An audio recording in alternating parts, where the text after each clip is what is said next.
Ok, și acum suntem într-un parc, în poate unul dintre cele mai interesante parcuri, nu știu, zicem și noi așa. Planten und Blumen se numește parcul. Este un parc chiar în centrul Hamburgului. O multitudine de grădini pe aici. Grădina japoneză este una dintre punctele cu care se mândrește acest parc. Această grădină în care ne aflăm chiar acum, grădină de trandafiri cu peste 300 de specii de trandafiri.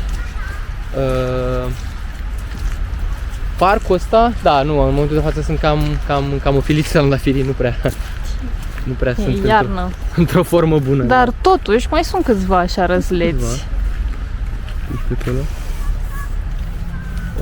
Parcul datează de pe la 1821, când Johann Georg Christian Lehmann a plantat aici primul platan. Asta e și chiar un punct de mândrie pentru părculeț. Nu l-am găsit, nu știu dacă o să-l găsim, nici nu l-am căutat ce drept, dar e un platan destul de bătrânel, să zicem așa. 47 de hectare are parcul, o oază de liniște chiar în mijlocul orașului. Acum, grădina asta japoneză, să vedem dacă o găsim și pe asta. Am înțeles că aici se ține un festival de ceai din mai până în septembrie, deci când e vremea mai bună, se ține festival de ceai, că e și un pavilion de ceai. Japonezii sunt cunoscuți ca mari amatori de ceai. Cred că noi suntem japonezi la cât de fan ceai suntem. Și în față, da, se vede iarăși turnul televiziunii. Hai să vedem dacă găsim grădina japoneză până în alta. Fata. Deci cam dezolat peisajul în grădina japoneză, care pare că ar fi cea mai mare din Europa. Cea mai mare grădină japoneză din Europa. Ești très désolé? Très désolé.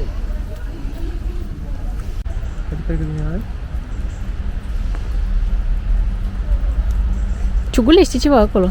Ia uite. Filmezi? Da. Ce vor mai găsit o ghindă? A plecat baba.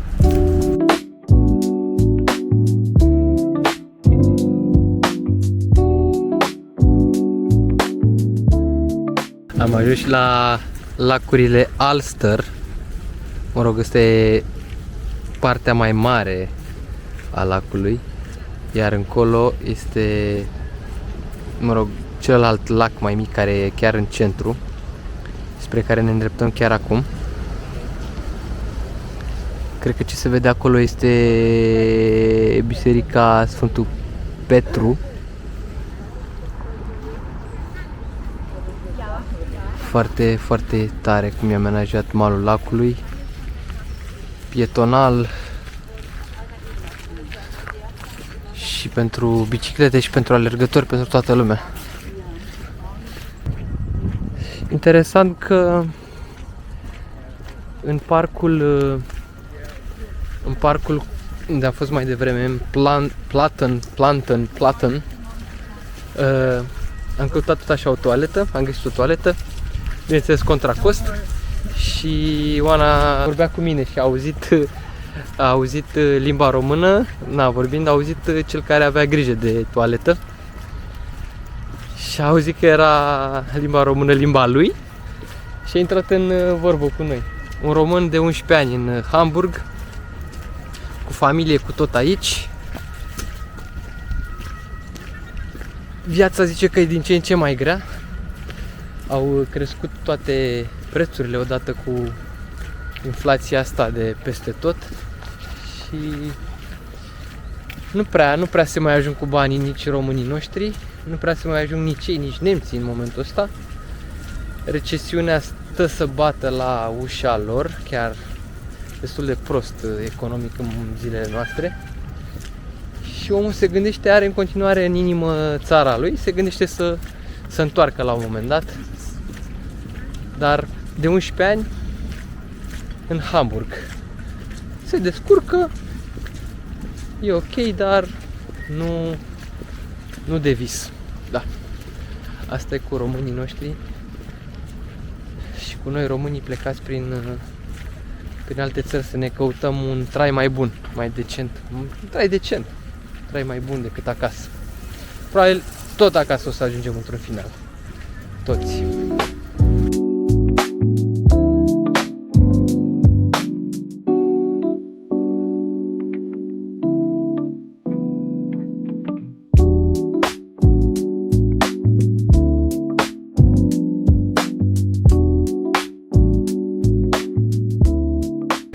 Ce faci, piciul meu?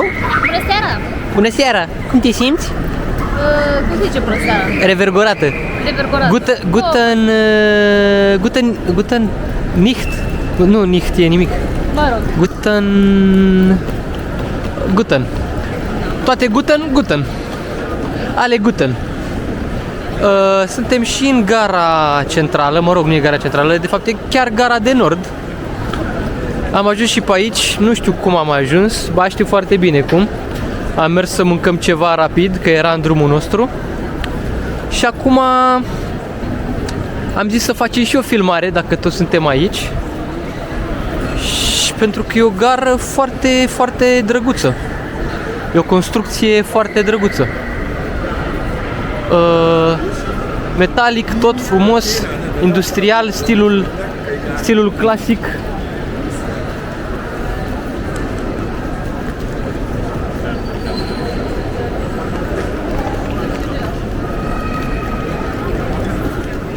Și mergem spre ieșire. S-a lăsat seara pe aleile Hamburgului. O să vedem chiar acum când ieșim.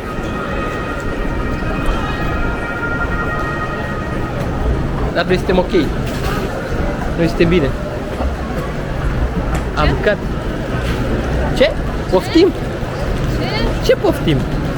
Ce poftiți?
Și iată-ne reîntorși în cartier.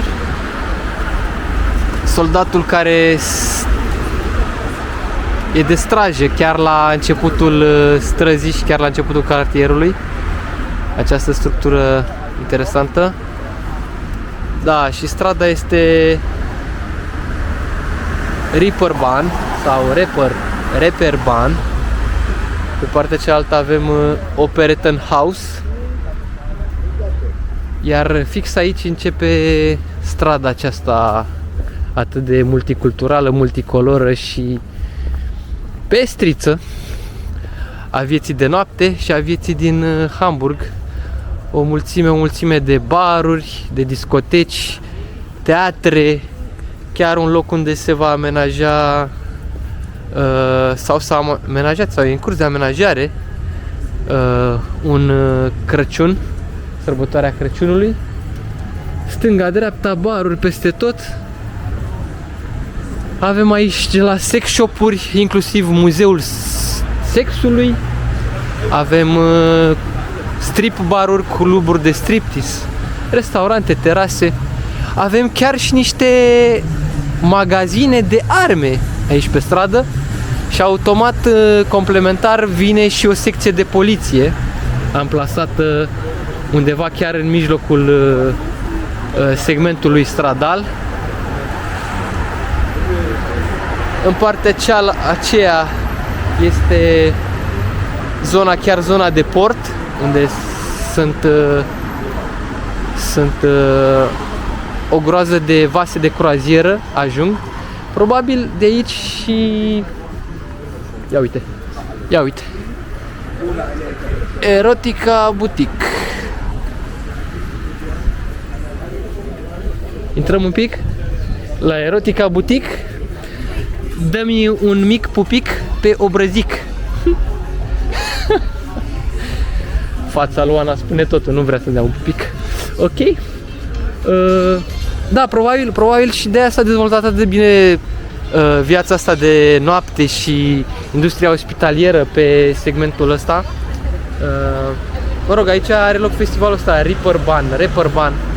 Nu prea știu exact cu ce se mănâncă, n-am citit nimic despre.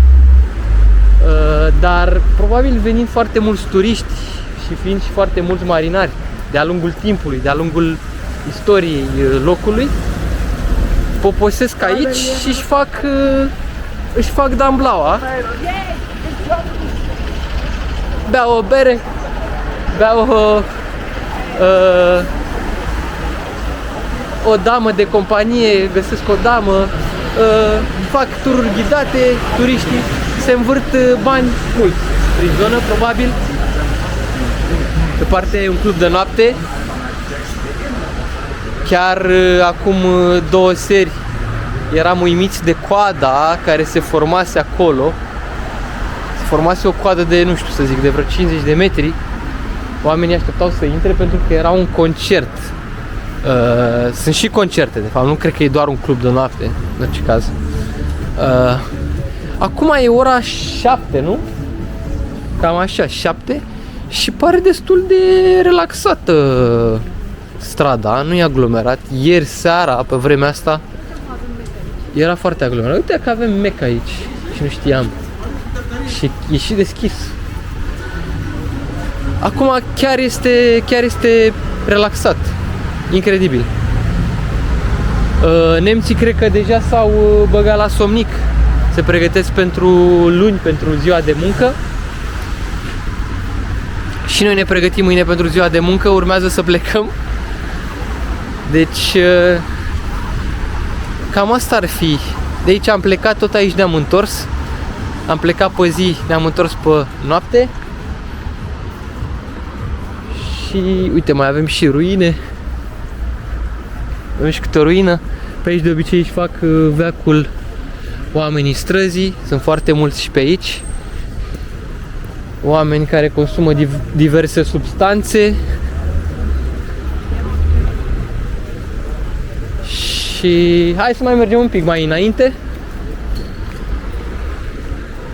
După care ne întoarcem. Uite și secția de poliție. Scrie mare de tot. Polițai. 1, 2, 3. Polițai. Da. Ala din center nu, chiar e relaxat acum. Chiar nu e multă lume. Cum se pare? E bine? Îți place? Îți place mai mult acum decât? Da, da. Ia ceva. Dar tot nu-mi place. Tot. Sunt oameni dubioși pe aici. Sunt oameni dubioși, sunt oameni de toate tipurile, de toate tipurile. Oameni săraci, oameni bogați. De fapt, bogați nu prea știu dacă sunt, că nu pare chiar, să zic, bogați, adică high life-ul nu e aici, high life e în zona cealaltă, în zona fix de centru. Ia uite ce face.